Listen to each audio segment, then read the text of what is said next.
Birinci Dünya Savaşı devam ediyor, ülkeler son güçleriyle birbirlerine karşı galibiyet kazanmaya çalışıyordu. Ama bu esnada yavaş yavaş aralarına sızmaya başlayan sinsi ama bir o kadar da ortak düşmanlarının farkına varamıyorlardı. İspanyol gribi 1918-1920 yılları arasında H1N1 virüsünün ölümcül bir alt türünün yol açtığı grip salgınıdır. İnfluenza virüsüne bağlı olarak 1918 ve 19 yılları arasında dünya nüfusunun yaklaşık 1/3'ünü etkilemiş olan bir pandemiydi. İnfluenza virüsü temel olarak kaz benzeri kuş türlerinde bulunur ve bu virüs insanlara geçişini ise domuzlar üzerinden gerçekleştirir. Salgın ılımlı ilk dalga, şiddetli ikinci dalga ve artçı üçüncü dalga olmak üzere 3 dalga halinde seyretmiştir. İlk dalgada hastalığın belirtileri hafif ve süresi kısa olduğu gibi öldürücülük oranı da normal mevsim griplerinden çok farklı değildi. Bu yüzden hiçbir ülke ciddi önlemler almadı. Birinci dalgadan sonra bilinçsiz olan halk ve görmezden gelen hükümetler pandemiyi atlattıklarını, zor olanın geride kaldığını sandılar ama yanıldılar. İspanyol gribi salgını 1918 Eylül ve Kasım aylarında zirve noktasına ulaşmış ve Osmanlı dahil tüm dünya ülkelerini etkilemiştir. Araştırmacılara göre salgın dünya nüfusunun yaklaşık 1/3'ünü yani 500 milyondan fazla insanı etkiledi ve %6'sı hayatını kaybetmiştir. Virüsün yayılma hızı ve ulaştığı noktaların genişliği ise ilginç boyuttaydı. Savaş şartları, insanların daha toplu yaşadığı askeri kamplar ve savaş sonrası toplu göçler bulaşma oranını artırdı. Pandeminin seyrinin ağırlaşmasında savaş sırasında hastalanan ve sonrasında memleketlerine dönerek o bölgelerde hastalığın yayılmasına neden olan askerler önemli rol oynamıştır. Sömürgeler adeta hazırlıksız bir şekilde hastalık tarafından vurulmuştu. Hindistan'da 17 milyon kişi yani ülke nüfusunun %5'i bu hastalıktan ölmüştür. Amerika'da nüfusun yaklaşık %28'i hastalığa yakalanmış ve 675 bin kişi ölmüştür. Hastalık bilhassa izole toplumlarda çok kötü etki yapmıştı. Zira bu insanlar grip virüsünün eski formlarına yabancı oldukları için İspanyol gribi onların bağışıklık sistemleri için tamamen yeni bir şeydi. Virüs Alaska'daki Eskimo köylerine bile ulaşmış ve çok sayıda ölüme sebep olmuştu. Eskimolarda ölüm %70'lere çıkmıştı. Salgının etkisi o kadar şiddetliydi ki henüz ölmemiş olan tedaviye alınan Eskimolarda uyanınca ölüp dirildiklerini düşünerek akıllarını yitirmiş ve intihar etmişti. Hastalık Osmanlı'ya da yayıldı ve İstanbul'da resmi kayıtlara göre 6403 kişi gripten hayatını kaybetti. Gerçek sayının ise 20 binden fazla olduğu düşünülmektedir. Zengin, fakir, ünlü, ünsüz ayırt etmeyen hastalık Mayıs ayında İspanya'ya geldi. Kral 13. Alfonso'dan aktrislere pek çok kişi hastalandı. İspanya'nın savaşan taraflardan biri olmaması, kendini gösteren bu hastalıkla ilgili sansür uygulamaya gerek duymamasını sağlamıştı. Zira savaşan ülkeler tehlikeyi görmezden geliyor, hem askerin hem toplumun moralini yüksek tutmaya çalışıyor, hem de savaştığı ülkeye karşı zayıf gözükmek istemiyordu. İspanya'da çıkan bu haberler sebebiyle bu hastalığa İspanyol gribi dendi. Fakat orijini hakkında hala günümüze kadar uzanan birçok teori bulunmaktadır. 1993 yılında yapılan bir araştırma üzerine virüsün Çin'den kaynaklandığına dair olan inanç arttı. Bir diğer teoriye göre ise virüsün ilk çıkış noktası ve ilk görüldüğü yer Amerika Kansas'taki Fort Riley askeri kışlasıydı. Burada ilk vaka 11 Mart 1918'de görüldü. İlginç bir şekilde hastalığın önceki ve sonraki örneklerinden farklı olarak bu salgından gençler daha fazla etkilendi. Muhtemelen yaşlılar 19. yüzyılda geçirdikleri griplerden dolayı bağışıklık kazanmışlardı. Hastalığın ilk belirtileri üşüme, titreme, ateş, halsizlik, baş ağrısı, kas ve eklem ağrısı, öksürme, göz kanlanması ve bazen de boğaz ağrısıydı. Özellikle ikinci dalgadan sonra genç ve sağlıklı askerler hastalandıklarında önce burun kanamasıyla karşılaştılar ve bir kısmı 48 saat içinde nefes almaya çalışarak öldüler. Kişi yakalandığı anda solunum güçlüğü çekiyor, kaburgaların bile kırılmasına, iç organların yırtılıp kanamasına sebep olan şiddetli öksürük oluyor, hastanın kulaklarından kan geliyordu ve birkaç günde ölüyorlardı. Bazı vakalarda virüs birkaç saatte kulaktan bütün yüze yayılıyor ve insanların yüzü kapkara oluyordu. İnsanların ciğerleri bir nevi kanlı köpükle doluyordu. Bütün bu belirtiler aşırı şekilde savaşmaya çalışan bağışıklık sisteminin bir sonucuydu. Ciğerlerine sıvı giren kişi oksijen almakta zorlanıyor ve vücut kendini bir şekilde kapatıyordu. İnsanlar sokaklarda yığılıyor, bazı insanlar balgamında boğuluyordu. Virüse yakalanan kişinin uyku hastalığı da denen beyin iltihabı hastalığı olan ensefalite yakalanmaları kolaylaşıyordu. Bu hastalıkta uyuyormuş gibi gözüken hasta, bilinci yerinde hareketsiz ve tepki vermez bir şekilde yatıyordu. İspanyol gribinin üzerine eklenen bakteriyel enfeksiyonlar, kızamık, sıtma ve beslenme eksiklikleri bu hastalığın ölümcül seyretmesine yol açan nedenler arasında yer alabilir.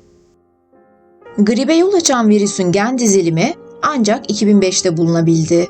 Hastalığın tedavisinde olmaması, o zaman için çalışmasını sürdüren sağlık çalışanlarını sadece kişilerde ortaya çıkan belirtilerin dindirilmesine yönelik doğaçlama tedavi uygulamalarına başvurmalarına yol açmıştır. Tedavi imkanları çok sınırlıydı. İlk antibiyotik olan penisilin 1928 yılında bulunmuştu. İlk grip aşısının sunulması ise 1940'ları bulmuştu. Sanayileşmiş ülkelerde doktorların çoğu özel yerlerde ya da yardım kuruluşları veya dini kurumların açtığı hastanelerde çalışıyorlardı ve çoğu insanın doktora ve hastaneye erişmesi mümkün değildi. Motosikletli timler kuruldu. Tıp öğrencileri hemşirelik yapmak üzere görevlendirildi. Nefes yollarını temizleme amacıyla solunum odaları icat edildi. Burada insanlar zinc sülfat soluyorlardı. Bu da bir nevi Vicks vapor etkisi yapacaktı. Ama tam tersi etki yaparak onları hastalığa daha yatkın hale getirdi. İnsanlar burunlarına sabun çekip virüsün orada yuvalanmasını engellemeye çalışıyorlardı. Gazeteler mucizevi ilaçların ve toniklerin reklamını yapıyordu. Birçok insan bugün tavsiye edilenin çok üstünde aspirin kullanmaktan yaşamını yitirdi. Bazı yerlerde virüsten koruyacağı düşünülerek çocukların boyunlarına kafur ağacının yapraklarının olduğu poşetler takılıyordu. Maske zorunluluğu getirildi. Karantinalar uygulandı ve sosyal mesafeye dikkat edilmesi gerektiği konusunda insanlar uyarıldı. Ağır işte çalışanların yorgunluğa dikkat etmeleri söylendi. Bu hastalığın o dönem kesin bir ilacı yoktu ve maskeler fakirler için çok pahalıydı. Ekim ayı itibariyle önlemleri sıkılaştırma kararı alan Avrupa ülkeleri bu kapsamda sinema ve tiyatro salonları gibi insanların bir araya geldiği işletmelerin faaliyetlerini durdurdu. Sokaklar, kiliseler ve atölyeler gibi toplumsal yaşam alanlarının temizlenmesi ve dezenfekte edilmesi, salgının önlenmesi adına atılan en önemli adımlardan biri olmuştur. Toplu taşımalarda yolcu sayısının düzenlenmesi ve azaltılması da hastalığın yayılımını önlemek adına atılan bir diğer önemli adımdır. Yapılan araştırmalar gösteriyor ki birçok önlemin erkenden alındığı şehirlerde ölüm oranları ve eğri daha azken, diğer şehirler salgını ağır kayıplarla atlatmıştı. İspanyol gribi yayılmaya başlayınca iki Amerikan şehri Philadelphia ve St. Louis bu konuda çok farklı iki yaklaşımı seçti. 1918 yılının Eylül ayında Amerikan şehirlerinde savaşı finanse etmek için basılan devlet tahvillerinin promosyonu için geçit törenleri düzenleniyordu. Philadelphia, geçit törenini planladığı şekilde yaptı. St. Louis ise iptal etti. Bir ay sonra Philadelphia'da İspanyol gribinden 10.000'i aşkın insan ölmüştü. St. Louis'de ise bu sayı 700'de kalmıştı. Amerika'da maske karşıtı gruplar ve polis sık sık karşı karşıya geliyordu. Maske karşıtları bulaşın maske ile ilgisi olmadığını, maske uygulamasının sağlığa zararlı olduğunu savunuyordu. Çaresizlik içinde yapılan ilaçlar, aşılar bakterileri öldürmeye yarıyordu. Ama aslında hastalığa sebep olan bir virüstü. İnsanlar toplu mezarlar ve cenazelere fazlasıyla alışmıştı. Hastalığa dönemin önemli isimlerinden de yakalananlar olmuştur. ABD Başkanı Woodrow Wilson, Lloyd George, ressam Gustav Klimt ve Max Weber İspanyol gribine yakalananlar arasındaydı. Metin Özatan'ın yazdığı kitaba göre Mustafa Kemal Atatürk de Samsun'a hareket etme hazırlıkları içerisindeyken bu hastalığa yakalanmış ve hastalığı Beşiktaş'taki evinde atlatmıştır. İspanyol gribinin ekonomiye de zararları oldu. Birçok iş yeri kapandı. Posta dağıtımı, çöp toplama sekteye uğradı. Birinci Dünya Savaşı ve İspanyol gribinin yol açtığı ölümler geride bir ekonomik yıkıntı bıraktı. Birçok ülkede salgından sonra ailenin dükkanını açacak, tarlasını sürecek, hayvanını besleyecek, mesleğini ve ticaretini icra edecek, evlenip ölenlerin yerine yeni kuşaklar yetiştirecek genç erkeklerin çoğu ölmüştü. Salgından geriye milyonlarca dul, yetim ve engelli insan kalmıştı.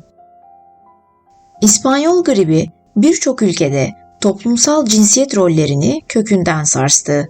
Amerika'da ölümler sonucu ortaya çıkan iş gücü sıkıntısı kadınlara çalışma hayatının yolunu açtı ve kadınlar 1920'ye gelindiğinde ülke çapında toplam iş gücünün %21'ini oluşturmuştu. Aynı yıl Amerikan Kongresi, Amerikan kadınlarının oy verme hakkını tanıyan anayasa değişikliğini kabul etti. Gribin çalışma hayatındaki bir başka etkisi iş gücü sıkıntısı nedeniyle bazı ülkelerde işçi sendikalarının güçlenmesi ve yine bazılarında işçi ücretlerinin artırılması oldu. Amerika'da resmi rakamlar imalat sektöründe ortalama işçi ücretinin 1915'te 21 sent, 1920'de 56 sent olduğunu gösteriyor.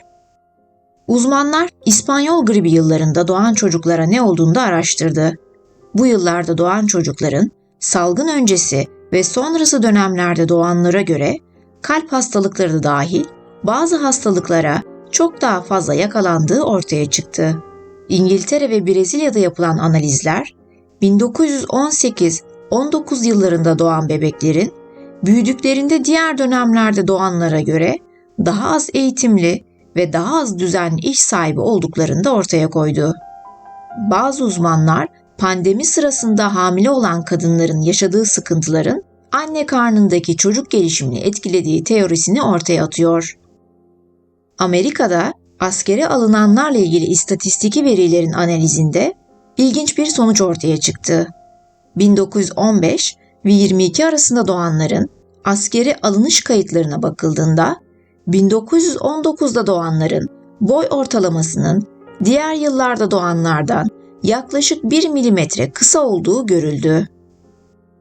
Amerika'da salgının ilk yılında ortalama yaşam süresi yaklaşık 10 sene kısaldı. Amerikalı askerlerin salgından ölenlerin sayısı çatışmada ölenlerden fazlaydı. Salgın sırasında Hindistan'da sağlık hizmetlerinin sadece İngilizlere verilmesine karşı çıkan Gandhi önderliğindeki bağımsızlık hareketi halktan çok büyük destek topladı. Ölüm istatistikleri alt kaslardan Hindular arasında hastalığın her 1000 kişide 61,6 kişinin ölümüne yol açtığını, oysa ülkede yaşayan beyaz Avrupalılar arasında bu oranın binde 9'dan az olduğunu gösteriyordu. Birinci Dünya Savaşı'nın geride bıraktığı dev jeopolitik sorunlara rağmen pandemi aynı zamanda uluslararası işbirliğinin önemini de açıkça ortaya koydu. 1923 yılında bugünkü Birleşmiş Milletler'in öncülü sayılan Milletler Cemiyeti adlı çok uluslu yapılanma sağlık örgütünü oluşturdu. Bu diplomatlar değil, tıp alanında uzman kişiler tarafından yönetilen bir teknik yapılanmaydı. Bugün bildiğimiz Dünya Sağlık Örgütü çok daha sonra 1948 yılında kurulacaktı. Salgın, savaş kombinasyonunun dünyanın birçok köşesinde sosyal devletin tohumlarının atılmasını getirdiği düşünülmektedir. Sovyet Sosyalist Devrimi sonrası Rusya 1920 yılında dünyada ilk merkezi ücretsiz sağlık hizmetini kuran ülke oldu. Onu hızla diğer ülkeler izledi. Birçok ülke 1920'li yıllarda sağlık bakanlıkları kurdu ya da var olan sağlık bakanlıklarının gücünü artırdı. Geçmiş tecrübeler, acılar aslında farklı şekillere bürünüp hayatımıza tekrar girmekte, arada bizi yoklamaktadır. Gidişatı ve sonuçları 1918 gribi gibi olmasa da şu anda da bir pandemi sürecinden geçmekteyiz ve ilerleyen yıllarda insanoğlu kim bilir daha neler görecek. Tehlikenin farkında mısınız?